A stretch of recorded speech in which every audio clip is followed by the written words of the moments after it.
Ryan and Trish and Scoop Jardine. Which my name is Scoop Jardine. Musa Kitop steps up against defensive help. Jay Billis would call him long. Syracuse holds St. John's to 37% shooting. Second half, Jardine. She's good. Billis knows long, because he is long. He is long. 15 points. Jardine to Chris Joseph. All right. Jim Boeheim in Syracuse. Perfect. 17-0. 4-0 in the Big East.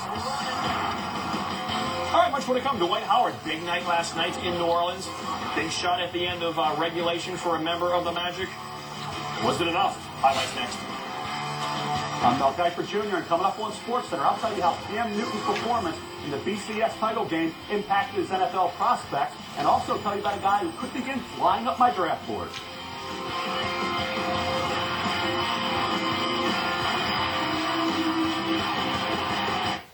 Watching SportsCenter in Grubbing. That's what I'm talking about, right, Bobby? I'm gonna put this in the bottle.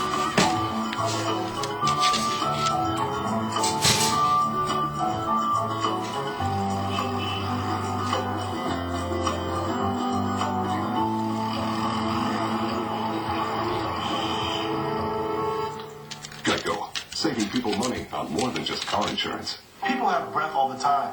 Casual breath, hot breath, nasty breath. But are they having safe breath? Probably not. Join me in the Safe Breath Alliance as we put an end to unsafe breath. The Safe Breath Alliance endorses Dentyne. Get involved at facebook.com/Dentyne. We got ADT because I walked in on a burglary once. The physical damage was pretty bad. The emotional toll was even worse. Our daughter had nightmares. What that robber really took from us was our peace of mind. With ADT, what did you do? Every 15 seconds, a burglary takes place in the United States. Help protect your family with a fast alarm response of ADT. A single ADT system can help protect you from burglary, fire, and high levels of carbon monoxide. When an alarm is received, ADT can call the local authorities for help. And you get this monitored protection, plus great local service, all for about $1 a day. And only ADT offers a theft protection guarantee. take it from me, the time to think about a security system isn't after something bad happens. It's before. Call now and get ADT's Quick Connect system installed for $99, including a keychain remote. ADT, always there. I'm Adam from Colorado, and I lost 35 pounds. I'm Brittany from Toronto. I lost 42 pounds. I highly recommend Hydroxycut. The key ingredients are clinically proven to help people lose more weight. New Proclinical Hydroxycut. Lose weight. Start now. Sunday, follow tennis's greats down under and watch them heat up on ESPN2 at historic Melbourne Park in the year's first major, the Australian Open.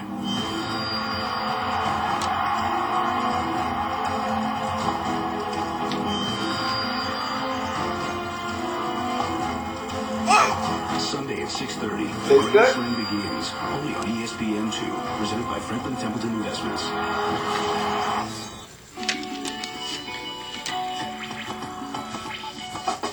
LA Fitness is empowering people just like you to get more out of their sports club. Now you can have more fitness options. Finish that all French for fry an amazing low first. price at over 340 locations nationwide. Basketball, yoga, cycling, kickbox cardio, swimming, and much more. Get fit today. Go to LAFitness.com to print your complimentary pass. LA Tastes good? Can I have one? Now you can. Gentlemen, time to get close. You can't shave close if your beard is laying down. Electric Shave stands up whiskers for an up to 52% closer shave. Lubricates skin too. Smooth cheeks. Electric Shave. Get close. Still got flakes? That's your clue to switch shampoo. To Selsun Blue. Maximum Selsun strength medicine wipes out flakes. Plus aloe and moisturizers keep hair healthy. No flakes or itch. Selsun Blue shampoo. Got a clue?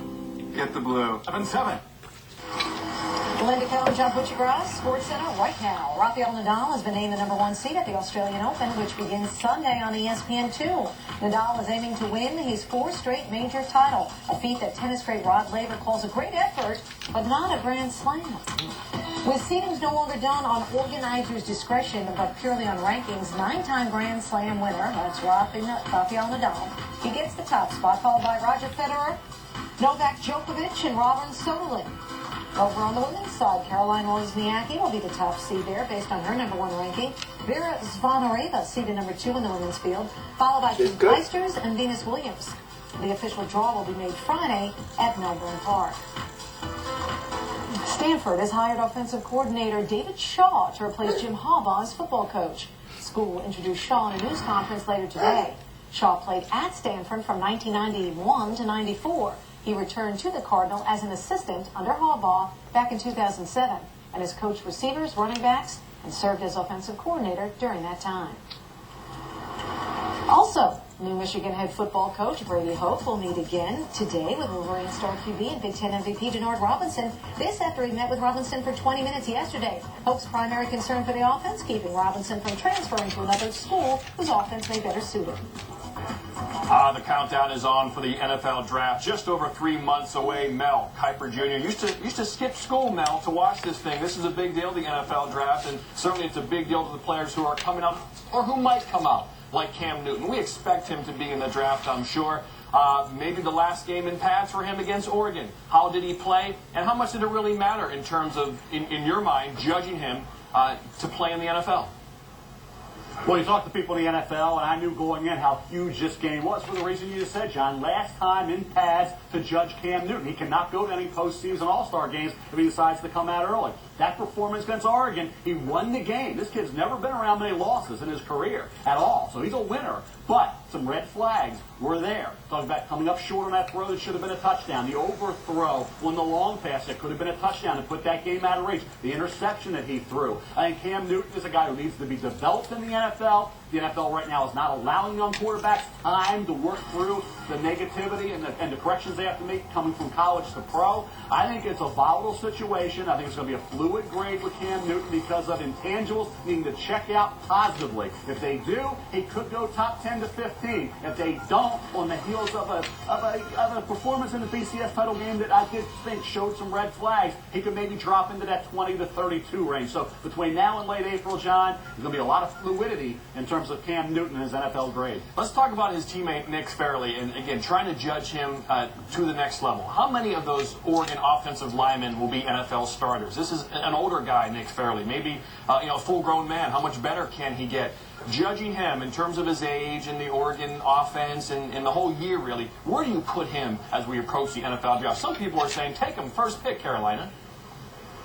He's a beast, and he has been a dominator, John, since fall practice. When Auburn, I talked to the people down there, said, watch out for this kid. He's ready to take his game to an All-American level. Remember, 2 years ago, just a couple starts, 28 tackles only. He had 60 tackles this year. 2 years ago, 3.5 tackles for loss. 24 tackles for loss this year. 1.5 sacks only 2 years ago. Now he has, talking about 11 sacks. This kid really became a real big-time player in one season at Auburn, improving dramatically over what he was 2 years ago. So I think for Nick Fairley, got his weight down from that 315 to around 305, 300, and he was an impactful player from day one, John, all the way through the BCS title game. I think if things work out intangible-wise for him between now and late April, you're talking about the potential #1 pick overall for the Carolina Panthers. Well, we know Newton, we know Fairley, but we also love these next 3 months because these are times we're really introduced to new people that we didn't really expect to be taken high in the draft. You know almost everybody. Give us a guy who you think could really make a move these next 3 months. Well, while we're talking quarterbacks, John, and you know that Cam Newton's going to be evaluated, Ryan Mallett from Arkansas will be, and Jake Locker from Washington struggled all year. The quarterback, I think, comes in with momentum. He's a junior, Blaine Gabbert from Missouri. Now, he did have that interception late in that game against Iowa, which led to a Hawkeye victory over the Missouri Tigers. But you look at his size, you look at his quick release, you look at his mobility, all in the category that you look for in the NFL. And I think when you look at Blaine Gabbert, if he goes through the combine individual workouts, the interview process, all things check out on the heels of the way he played at Missouri and the performance in terms of what he could be in the National Football League with the physical attributes that I touched on, John. I think Blaine Gabbert, after all said and done, could be the first quarterback to come off the board somewhere in the top 10 overall. NFL draft just over 3 months away, and back in the day, when I was a kid, it was during the day, during the week. Not anymore. Stay in school, kids. Mel Kiper Jr. has it for you in the next 3 months, breaking down the NFL draft. You used to go to Gibby's house and watch the draft. It's right behind school. Those little days. On ESPN in the afternoon during the week, the NFL draft. All right. Not anymore. Now it's the weekend, baby. prime time, all that stuff. Orlando Magic have won 9 games in a row since they became an NBA franchise.